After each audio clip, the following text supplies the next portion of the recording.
Is this all just me fluffing? No, I'm not trying to avoid the question. But if you're a world-class athlete trying to stay fit, the exercise demands, obviously, since that's your job, is a somewhat quite different answer from just the average Joe who works at a computer all day or sells real estate all day or does something like that and just wants to maintain some fitness. Over the years, many people have asked me this specific question: how much sleep should I get? And my answer has always been the same: enough, because anything less than that is not enough.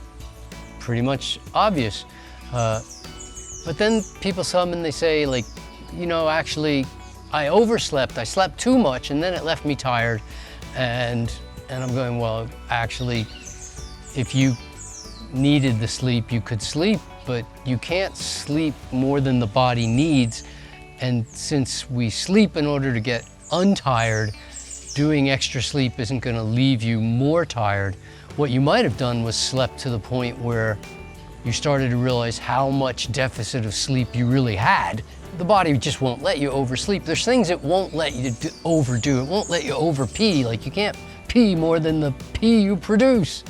And you can't sleep more than you have need for sleep, because at that point you'll be awake. Which leads us to the same question yet again. How much should we exercise?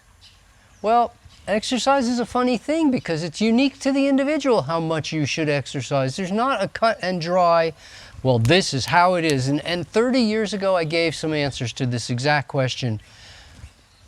But for a man in his 30s, or a man in his 40s, or a younger man in his 20s, but not for a man in his 70s or his 80s or his 90s or anybody else, a person, but I don't mean to be discretionary there with my use of man and women. So how much should we exercise? Well, we need to exercise enough is really the right answer. It's enough. How much is enough? Well, enough implies certain things. And it's part of a much bigger picture that I talked about in all the different values of exercise. But we need to exercise enough so that we get our blood flowing. We need to exercise enough so that we can maintain our strength. We need to exercise enough so that we can remain functional when doing all of our household responsibilities. We need to exercise enough so that we can sit down, stand up, carry things, lift things, have some fun, get out and about so the world doesn't close in on us. We need to exercise enough so that it helps us in the equation of controlling our weight. Is this all just me fluffing? No, I'm not trying to avoid the question. But if you're a world-class athlete trying to stay fit, the exercise demands, obviously, since that's your job, and to be fitter or as fit as everybody else against whom you're competing, is a somewhat quite different answer from just the average Joe who works at a computer all day or sells real estate all day or does something like that and just wants to maintain some fitness. You can probably do that in as little as 15 to 30 minutes a day, maybe even only 6 days a week, and you could maintain a modicum of fitness. I don't put a lot of time into my fitness, but I also never turn down an opportunity to play. If somebody gives me a, hey, you want to kick a ball around? Hey, you want to learn to juggle? Hey, you want to play some badminton? Hey, I'll go do practically anything with anybody and just go have some fun at it, even if that is in addition to what I already did for my fitness for the day. I want to make sure that I can do a little huff and puff without it wasting me. So I do some things that require muscular endurance and occasional bursts of a little heavier breathing. And I want to keep my strength and I want to keep my flexibility. So I do a little stretching and I do a little lifting, but I don't lift every day. I lift heavy for strength. I go out and jog a bit or walk long or sprint up some hills to keep my cardio abilities going. I make sure to stretch. I usually stretch before I get out of bed in the morning, to be fair. I don't put a long time into it, but I make sure I bend forward a little bit, I bend back a little bit, I twist side to side a little bit. I'm pretty well done. I mean, I'm not trying to be the world's most flexible 70-year-old. I'm just trying to stay flexible. And And how much should you exercise?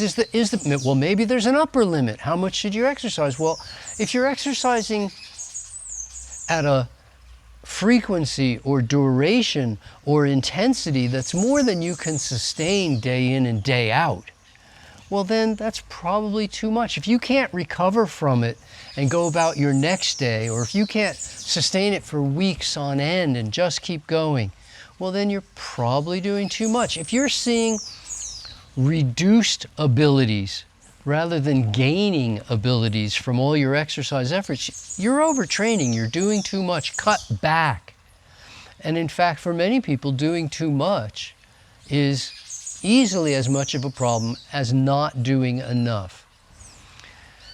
How do we know if it's enough though? Well, as I said, there's three components to think about. We've got the frequency, which is how often.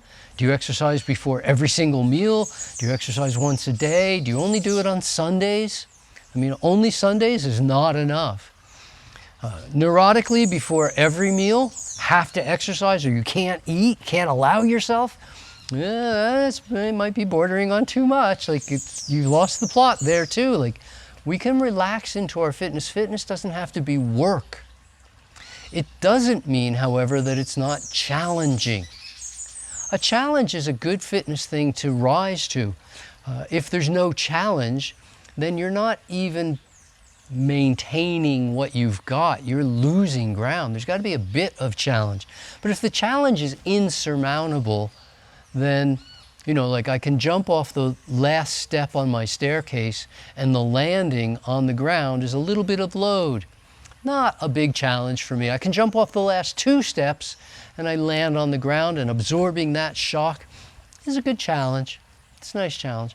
But I'm not jumping off the top step 13 steps up the stairway and just leap and land because something's going to break and it's going to be me.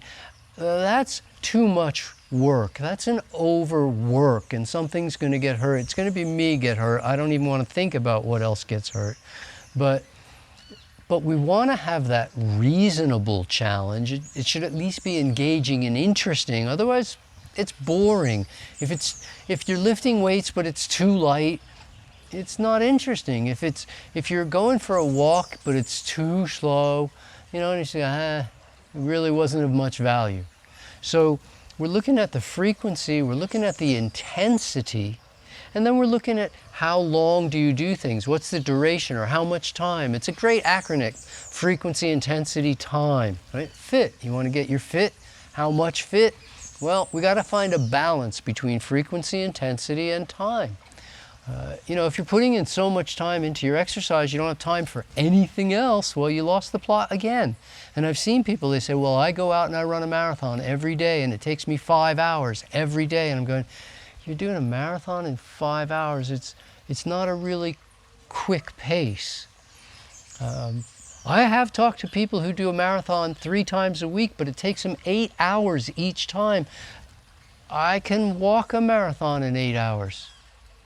So, okay, it would push me like crazy to walk a marathon in 8 hours, but I could walk a marathon in 8 hours, and to run it and call that running is probably more like setting yourself up for repetitive use injury. It's not the best running style, and you'd be better to run much less distance for much shorter time, but increase the intensity. If we want to create an equilateral triangle for the average guy, I'm not talking about somebody making a living in a specific aspect of fitness, but for just us trying to be fit, imagine creating an equilateral triangle where you balance frequency, intensity, and time spent exercising, and just look at that. And if all of a sudden you're spending so much time, then the intensity has gone down. If you're doing lots of intensity and you're putting a fair bit of time into generating lots of intensity, then you can't do that very often. And I talk to people who say, well, I lift, it's really intense and I go after it like crazy, but I only lift every other Monday. Oh, but it's insanely hard, but it takes me 13 days to recover. You know, and I'm going, you've lost the balance there. You're only exercising 1 day out of every 14. The rest of the time you're trying to recover from your exercise. That's not a balanced approach. So is there an answer in terms of how much? In terms of time, well, I don't know that you could really put in much less than 15 or 20 minutes and get the job done. But if it's taking you 2 hours or more, you're probably not being very efficient, which is part of an issue. But we also want to be very effective. How effective is what you're doing for what you're hoping to get done? I've seen loads of people stick their feet under a couch and then do a bunch of sit-ups and tell me they're trying to get stronger abs.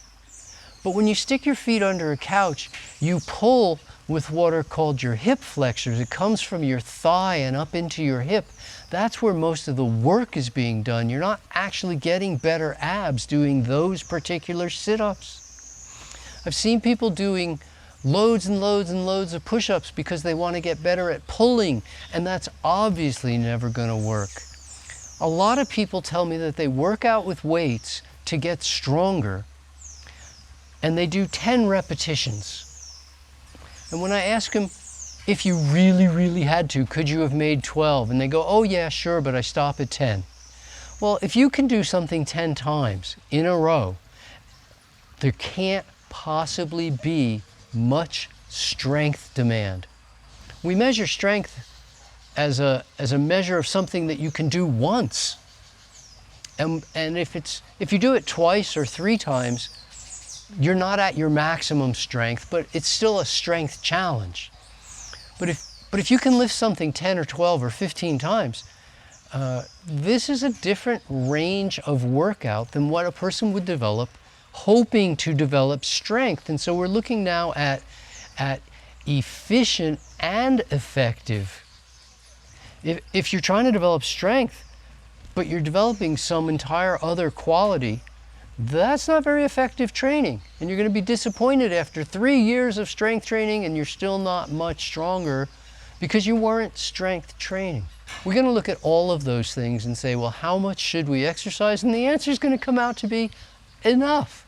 Enough to reach your fitness goals, enough to reach your physique goals. Are you training towards a certain look?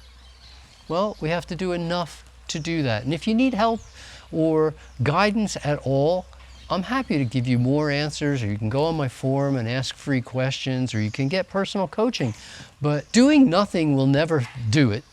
If you're doing nothing, you're not reaching your fitness potential, your goals. You're not going to be happy with the outcome later on. You're going to wish you had done more. If you're doing too much, whether you're getting hurt doing it, or whether you can't maintain doing it, or it stops being fun when you're doing it, any of those kind of things, and you just go, that's too much. It's not supposed to be a chore. It's supposed to be like it was when you were 8 and 10 years old and you got to go out at lunchtime for recess. Yay, we get to go play. Okay, good. What are we going to get to go play? Well, I don't know what it is. It's going to be in the swimming pool. It's going to be lifting. It's going to be go for a walk. It's going to be a run. It's going to be let's go bowling. It's going to be something. Yay, I get to go do something. Okay, that's the way it's supposed to feel. This is Dr. Doug Graham reminding you to go to health and have a bunch of fun while you're doing it.